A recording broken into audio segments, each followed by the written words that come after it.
if some of you guys were afraid about COVID, look how he injects the fear of cyber attack and other things in his method of marketing. So press play. Pay insufficient attention to the frightening scenario of a comprehensive cyber attack, which would bring to a complete halt to the power supply, transportation, hospital services, our society as a whole. The COVID-19 crisis would be seen in this respect as a small disturbance in comparison to a major cyber attack.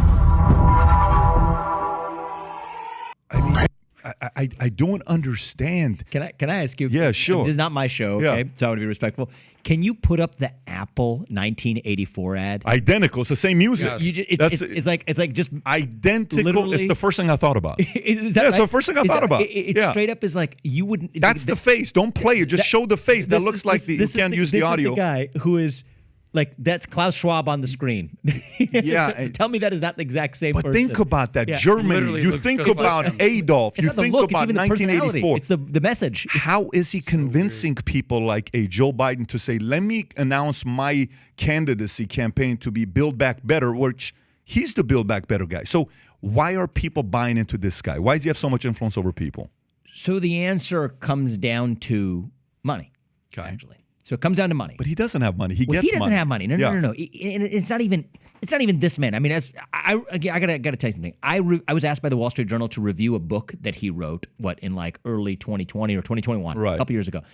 And through reading that book, I get the sense that he's just a sincere individual who has had this passion for 50 years, and in his own heart is just one man who has his views. They're views that I deeply disagree with, but he happens to have exercised influence because everyone else with money, 360 degrees surrounding him, had a use for that. Okay? Larry Fink is on the board of the World Economic Forum of Davos. Klaus Schwab doesn't have money, or not in a seriously large scale way. Larry Fink controls 8 to 10 trillion dollars under the purview of one man. That's probably the largest. He was. Larry being who, you're talking about BlackRock, Larry Fink. Yeah. I mean, that is probably the largest aggregation of capital under one man's authority. No question. In human history, more than the Dutch East India Company, okay? And he's on the board of the World Economic Forum of Davos. So what does this accomplish? It is a front. That is what this is. This is a front. And you know what? These things always come in three-letter acronyms, right? ESG, DEI, SRI, socially responsible investing, CSR. My favorite three-letter acronym is the CCP. You look at Klaus Schwab, he elevates the CCP. He talks about the Chinese model of dealing with COVID-19, not in a way not to do it, but in the way to do it. Right. So here's the way this game works, okay? The BlackRocks of the world apply constraints to the West. Emissions caps, what kinds of energy you can and cannot use, what kinds of diversity you must have. They apply that to the West without applying those same constraints in places like China. I'll give you a very specific example, okay? They're pressuring companies like Exxon to adopt Scope 3 emissions caps. That causes companies like Exxon to drop oil projects. Now, a couple years ago, there's an oil project in the Sichuan province of China. Chevron drops it. You might wonder, hey, maybe this is part of the fight against global climate change. Maybe that project isn't proceeding. You'd be wrong. That same project is proceeding just under new ownership. Who's the new ownership? It is PetroChina. Now you take a look at who's one of the larger shareholders of PetroChina.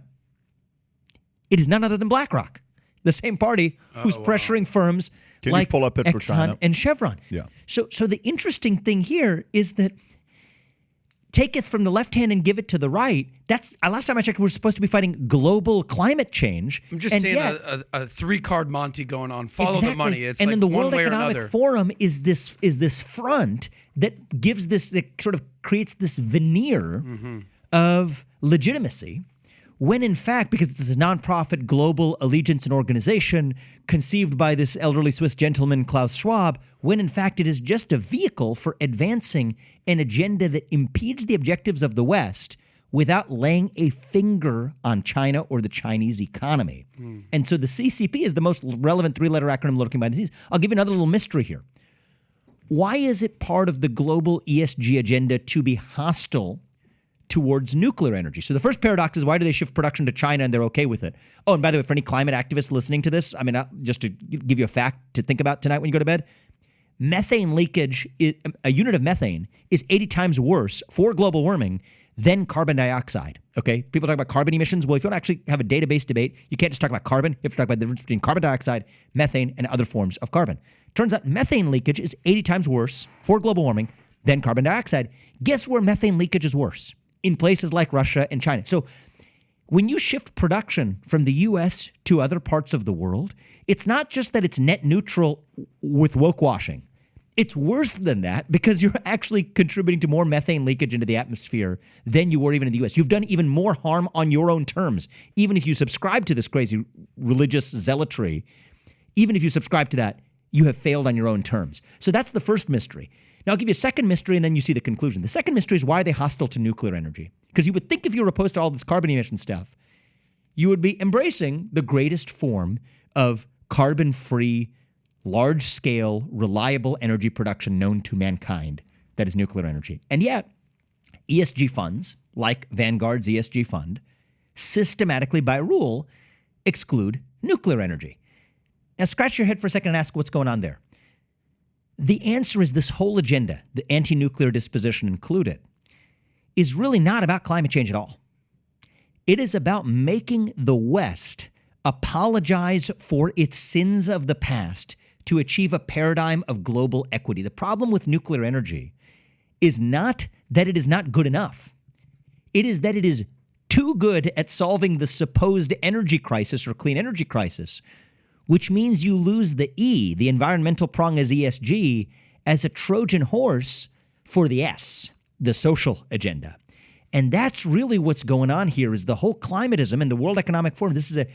Each of these is just a front. It's a Trojan horse. It's a vehicle for advancing an equity-driven agenda that the citizenry of most democracies in the West, including the United States, would have never tolerated if you didn't disguise it in the religious veneer of COVIDism or climatism or whatever other secular religion ends up being the vehicle for advancing that. That is what's going on here.